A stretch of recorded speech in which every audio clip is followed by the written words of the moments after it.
साथ जुड़े हुए हैं।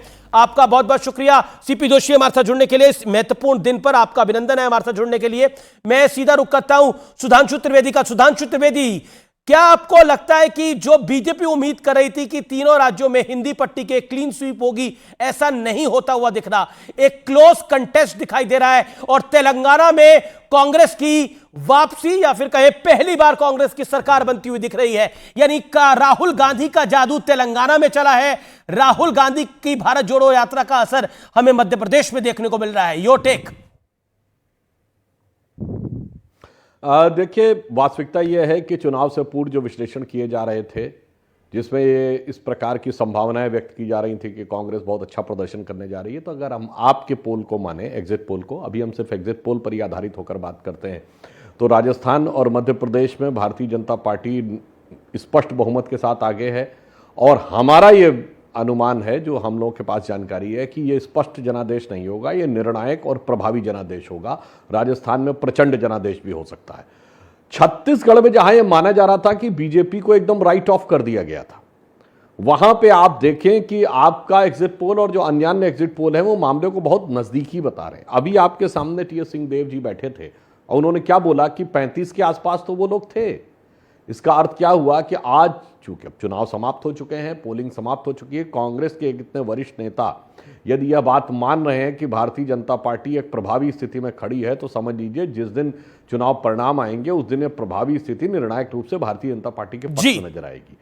तो हम ये कह सकते हैं कि चुनावी विश्लेषकों के और खासकर कुछ पूर्वाग्रहग्रस्त जो भी लोग विश्लेषण करते थे, उनके उलट एग्जिट पोल्स के जो नतीजे हैं वो भारतीय जनता पार्टी के पक्ष में दिखाई पड़ रहे हैं। और मैं कह सकता हूं छत्तीसगढ़ के चुनाव परिणाम और भी ज्यादा चौंकाने वाले होंगे इस एग्जिट पोल के मुकाबले। यानी जो अनुमान माना जा रहा था, एग्जिट पोल बेहतर दिखा रहा है, जो बीजेपी पहले खराब थी। लेकिन तेलंगाना के परिणाम तो तेलंगाना का जो एग्जिट पोल है वो तो चौंका ही रहा है। आचार्य प्रमोद कृष्णम, मध्य प्रदेश में एक बहुत बड़ा एज कांग्रेस को दिखाई दे रहा था जो अब मिसिंग दिखाई दे रहा है।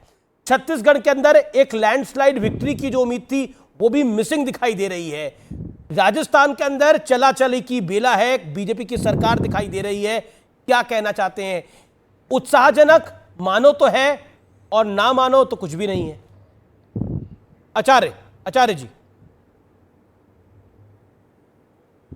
लगता है आवाज आचार्य प्रमोद कृष्ण तक नहीं जा पा रही। एक सवाल मेरा प्रदीप आपसे होगा। आप यू वर ऑन ग्राउंड, आप ग्राउंड जीरो पर थे। मेरा सवाल यह है, क्या जो मध्य प्रदेश में हमें दिखाई दे रहा है, क्या वो एक तरफा हो सकता है? यानी क्लियर कट जनता किसी की सरकार बनाए? प्रदीप भंडारी। अमीश जी, चांसेस है, पर वो भी अगर होगा तो रीपैकेज 2018 ही होगा। एक बहुत बड़ा डेटा पॉइंट अमीश जी ये है कि महिला वोट 34 सीट्स में ज्यादा हुआ है इस बार, और बीजेपी के लीड करने के चांसेस उन सीट्स पे ज्यादा है, इसीलिए वो एज आउट विक्ट्री कर सकती है। पिछली बार 14 ऐसी सीटें थी जहां पे 10,000 से कम की मैंडेट थी और महिला वोट की वजह से बीजेपी 14 में से 13 सीटें जीती थी।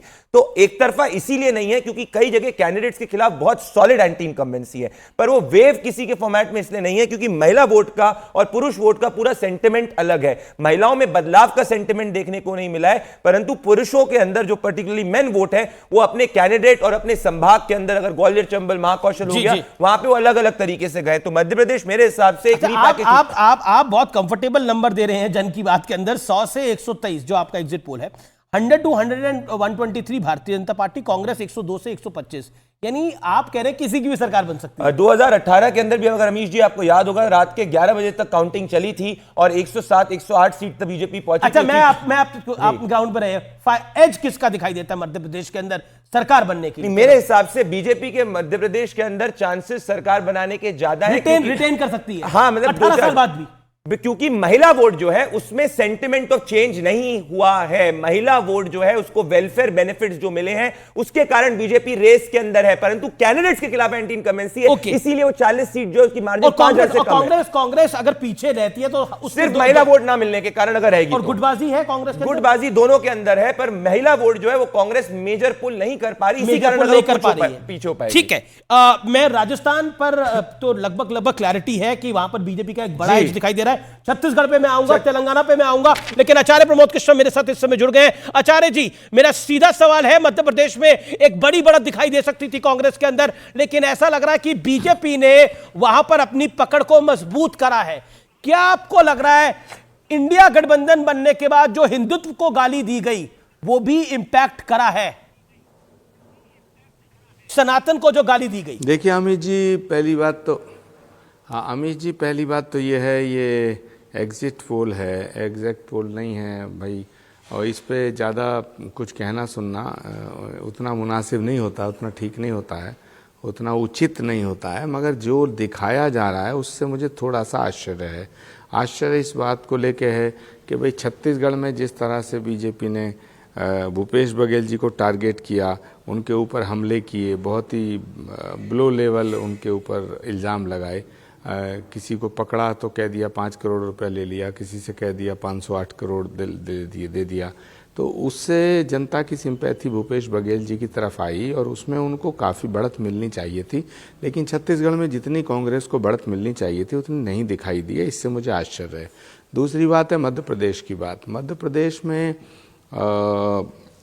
तो हम मानकर चल रहे हैं कि हमारी सरकार बनेगी, कांग्रेस की सरकार बनेगी, पर एग्जिट पोल में नहीं दिखाई दे रहा। एग्जिट पोल में पीछे दिख रही है कांग्रेस पार्टी। हाँ, एग्जिट पोल में पीछे दिख रही है, इससे भी मुझे बड़ा अचंभा हो रहा, बड़ा ताज्जुब हो रहा है।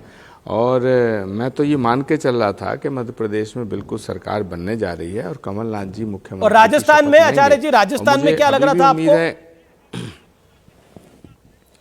राजस्थान में भी अब टेलीविजन पे तो मैं यही कहूँगा कि हमारी भी सरकार बननी चाहिए हमारी, और अभी भी हमको उम्मीद है कि बनेगी।